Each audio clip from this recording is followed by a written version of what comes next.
金葉片の花芽は春になると出てきて2週間ほどかけて伸びていき開花する。この問題はかなり難問だったようで Twitter や YouTube の投稿で出題した時は正答率は 60% でした。2択で 60% だから結構低いと思います。こんにちは、週末予報チャンネルのまゆです。ニホンミツバチの捕獲では空の巣箱を置いておいて野生のニホンミツバチに引っ越してきてもらう自然入居の方法が一般的です。ニホンミツバチの誘引に広く使われているのが金葉片です。金葉片はニホンミツバチを誘引する不思議な卵です。捕獲用の巣箱、待ち箱の近くにこの金葉片を置いておくと新しい住処を探す係のハチが引き寄せられます。今回はそんな金葉片に関する知識をまとめてクイズにしてみました。ニホンミツバチの捕獲に金葉片の使用を考えられている方はぜひチャレンジしてみてください。Twitter や YouTube の投稿で回答してくださった方も楽しんでいただけるように内容を少しひねっていますのでぜひ最後まで見てみてください。それではスタート。はい、今回は金葉片について10問出題します。問題には丸か×かで答えてください。それでは早速いきましょう。第1問です。金葉片にセイヨウミツバチが誘引されることはない。丸か×か。さあシンキングタイムスタートです。ニホンミツバチとセイヨウミツバチがいますが金葉片は両方誘引するのでしょうか、それともニホンミツバチだけなんでしょうか。はい、シンキングタイム終了です。正解は丸です。金葉片はフェロモンでニホンミツバチを誘引します。セイヨウミツバチとニホンミツバチのフェロモンの成分には違いがあるためセイヨウミツバチは金葉片には誘引されないんです。はい、続いて第2問です。金葉片がニホンミツバチを誘引する仕組みは実はよく分かっておらず誘引力についての科学的な裏付けはない。丸か×か。さあシンキングタイムスタートです。金葉片の誘引成分、科学的には解明されていないのでしょうか。ちょっと難しいかな。はい、シンキングタイム終了です。正解は×です。金葉片の誘引成分は10年ほど前に京都学園大学、現在の京都先端科学大学の研究グループによって解明されています。金葉片の誘引成分を科学的に合成した待ち箱ルアーという製品が2014年に発売され、栽培が難しい金葉片の代用品として広く使われています。待ち箱ルアーを詳しく紹介した動画もありますので、興味がある方はぜひ見てみてください。概要欄にリンクを貼っておきます。はい、続いて第3問です。金葉片は観賞用としてもとても人気があり、ホームセンターや園芸店で販売されていることが多い。丸か×か。はい、シンキングタイムスタートです。金葉片は、蘭の一種なわけですが、蘭といえばかなり人気がありそうな植物ですよね。どうでしょうか。はい、シンキングタイム終了です。正解は×です。金葉片は観賞用園芸用としてはあまり人気がない種類なんですね。そのためホームセンターや園芸屋さんにはめったに置いていません。金葉片の購入方法は Amazon や Yahoo ショッピングなどのネットが探しやすいです。はい、続いて第4問です。金葉片によく似た誘引力のない卵が存在する。丸か×か。はい、シンキングタイムスタートです。金葉片に見た目がすごく似ていてニホンミツバチの誘引力はない。これは存在していたらかなりややこしいですね。はい、シンキングタイム終了です。正解は丸です。存在していました。花が咲くまでは玄人でも見極めが困難なものもあるんです。先ほど金葉片はネットでの購入がおすすめと言いましたが、購入前にはしっかり確認するようにしましょう。はい、続いて第5問です。金葉片の誘引効果は大変高いため、開花した金葉片にはニホンミツバチがひっきりなしに訪れる。丸か×か。はい、シンキングタイムスタートです。やっぱり金葉片の有因成分というのはとっても高いですから、開花したらニホンミツバチがワンサが来ちゃってすごいみたいになるんでしょうか。はい、シンキングタイム終了です。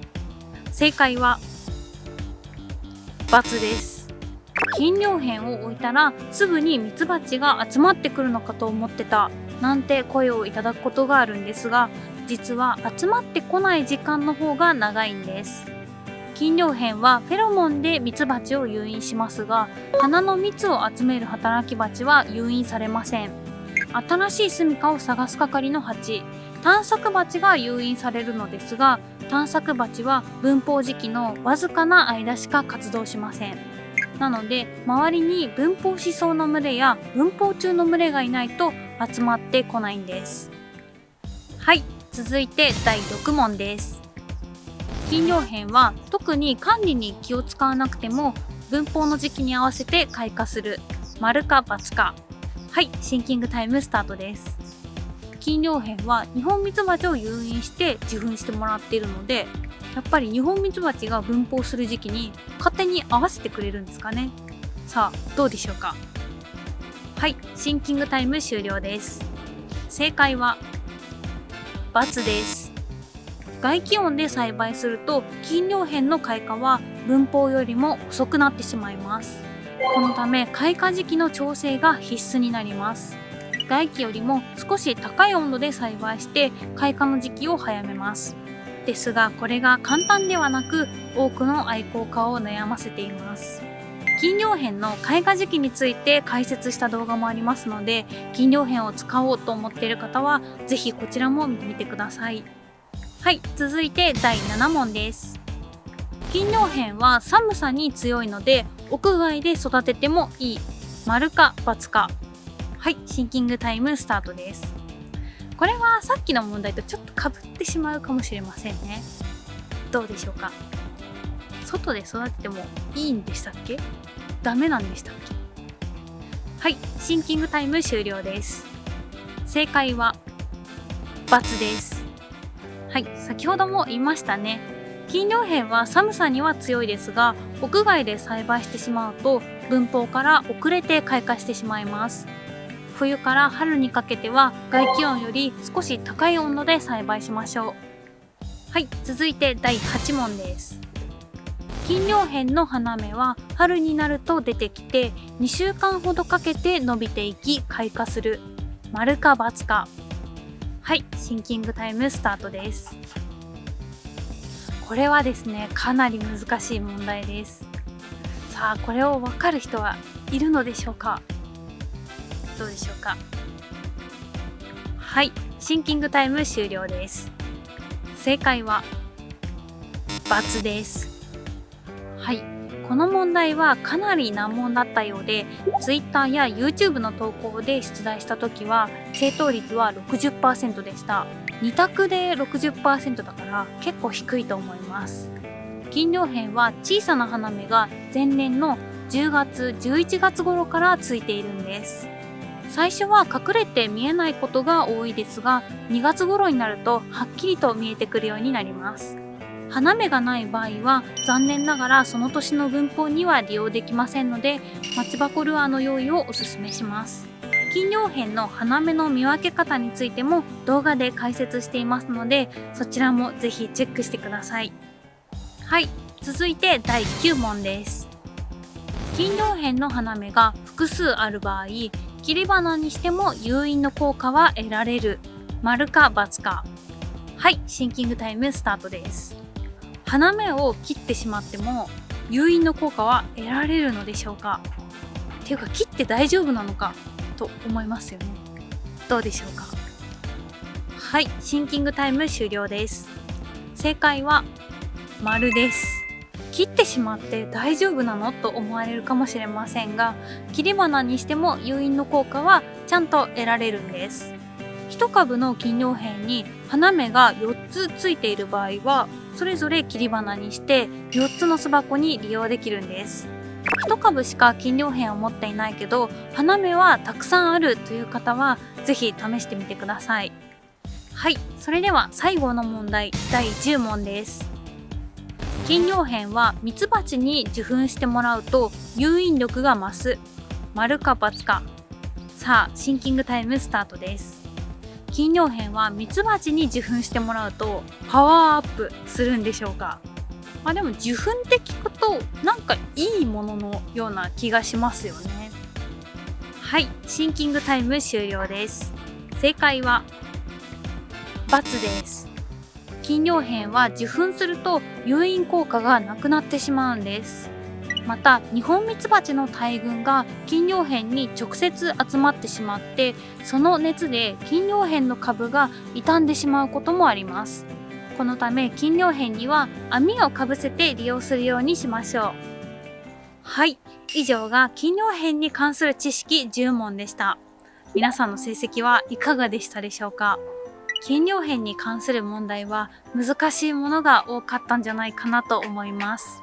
Twitter と YouTube の投稿での平均点は70点でした。やっぱり金魚片は難しいですね。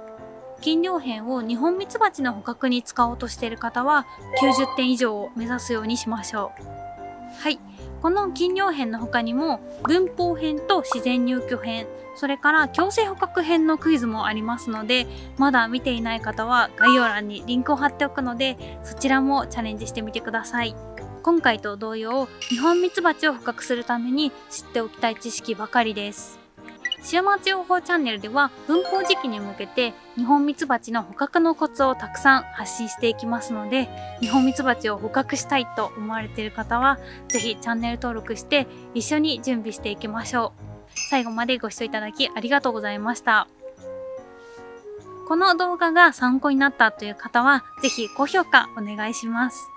それではまたお会いしましょう。さようなら。